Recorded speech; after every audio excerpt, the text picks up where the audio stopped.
Hi, I am Dr. Henri Heinonen from Jyväskylä, Finland. My topic is new ideas regarding cryonics.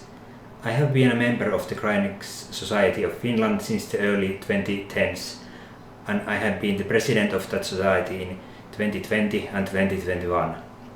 I became a member of Alcor in 2018, and then I switched to Tomorrow.bio status in 2021.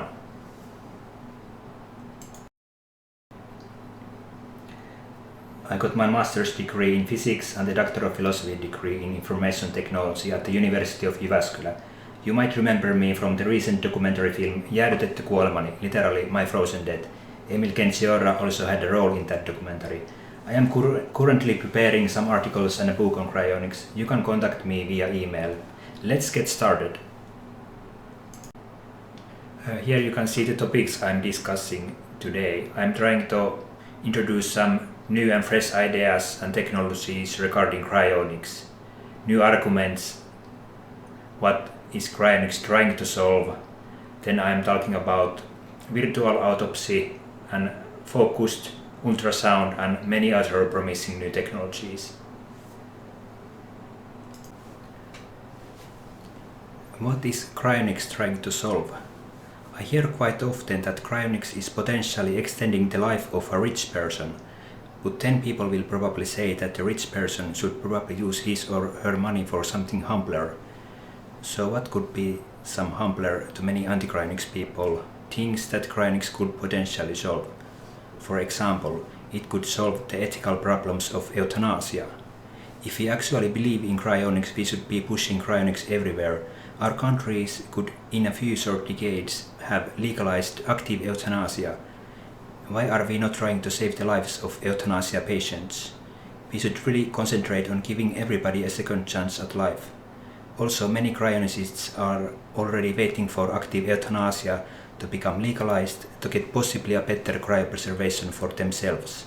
This is where euthanasia and cryonics could meet and form a solution called cryothanasia.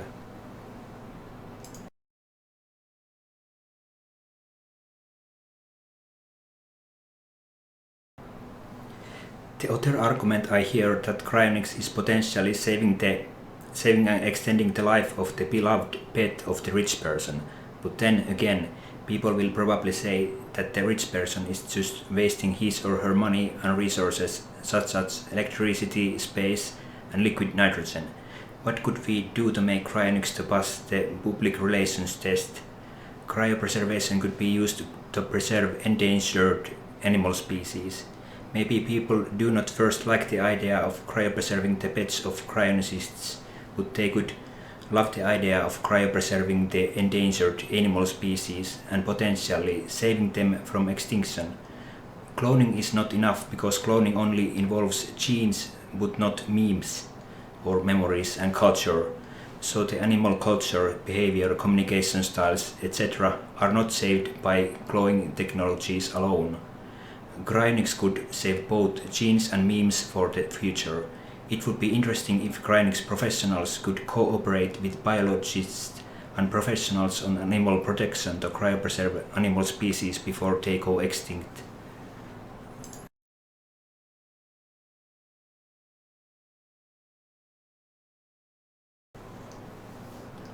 In Finland, between the years 2000 and 2003, there were over 190,000 deaths, and 21.1% of those led to the forensic autopsy and 9.1% led to the medical autopsy. So almost 1/3 of every death cases leads to autopsy. Since the early 2000s, there has been a virtual approach to autopsy. The method uses MRI and X-rays and various other techniques to make the procedure non-invasive. The other good thing is that as the scanning methods are digital, the virtual autopsy can be performed again in the future if needed. Many cryonicists are carrying no autopsy wallet cards with them, but they might not have any effect in most countries and situations. I am suggesting that cryonics organization should have a mobile virtopsy unit, and they could take the mobile unit to the cryonics patient in field, just like Tomorrow.bio's cryonics ambulance. The hope is that the local forensic officials could be invited into the unit to check that everything is done by the book. Hopefully this could make autopsies completely non-invasive and fast enough for cryonics purposes. The mobile autopsy unit could look something similar as the mobile MRI scanners, such as Mehiläisen magneettirekka in the video.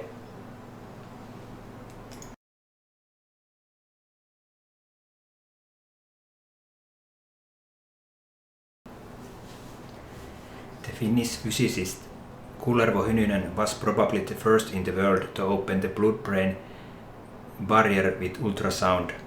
How can ultrasound go through bones? Strong ultrasound could hurt human tissue, but Kullervo's idea was to use focused ultrasound instead. The trick is to focus many ultrasonic beams to make them meet in the point of interest. None of the 1,000 ultrasonic beam is burning or breaking the skin, bones or other tissue. The tissue can heat up, but a cooling helmet can be used to cool it down. Vesa Kiviniemi's team at the University of Oulu got a low-intensity focused ultrasound FUSLIFU device, or a brain cleaner device. Aivopesuri, literally brainwasher in Finnish, in 2023. Turku University Hospital's TYKS HIFU high-intensity focused ultrasound device has been operational for many years, and it has been used to treat essential tremor and Parkinson's tremor. I am suggesting to connect with TYKS or Vesa's team to figure out if LIFU or HIFU could be used to open the blood-brain barrier of a cryonics patient and to make perfusing more efficient with less toxic cryoprotectants. Also, it is said that focused ultrasound can be used to remove blood clots, possibly opening blood vessels. This could be useful for cryonics patients with long ischemic times.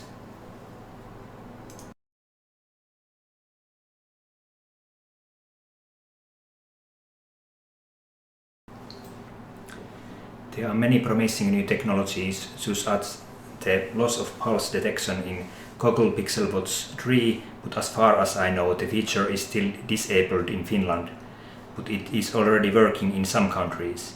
Loss of pulse detection should be able to call the emergency number 112 in Europe when a pulse is not detected, even if the user of the smartwatch is unconscious. There is a non-invasive way to stimulate the vagus nerve and possibly having an effect on cytokine production. A cytokine storm syndrome means an immune response spinning out of control, possibly shutting down the lungs and other organs. MEDI is a cryopreservation method for brain organoids and tissues, and it should maintain the structure and functional activity of cortical organoids. Perhaps MEDI could be used in cryonics. OrganX and ECMO are devices that take over the functions of the heart and lungs if they are failing to function properly. OrganX has been used to restore cellular function in a mammal's organs more than an hour after its heart stopped. Oxygen-filled microparticles could be used to keep a person alive for 15 to 30 minutes even if lungs do not function anymore. These particles are different from blood substitutes which carry oxygen but are not useful when the lungs are unable to oxygenate them. I am also suggesting that we should be taking ultra-high resolution blueprints of the brain and the body before cryopreservation and before death. The standard MRIs have a resolution of 1 mm, but there are plans for machines with a sub-micrometer resolution. The future repair work could be easier if we had the original map or blueprint available.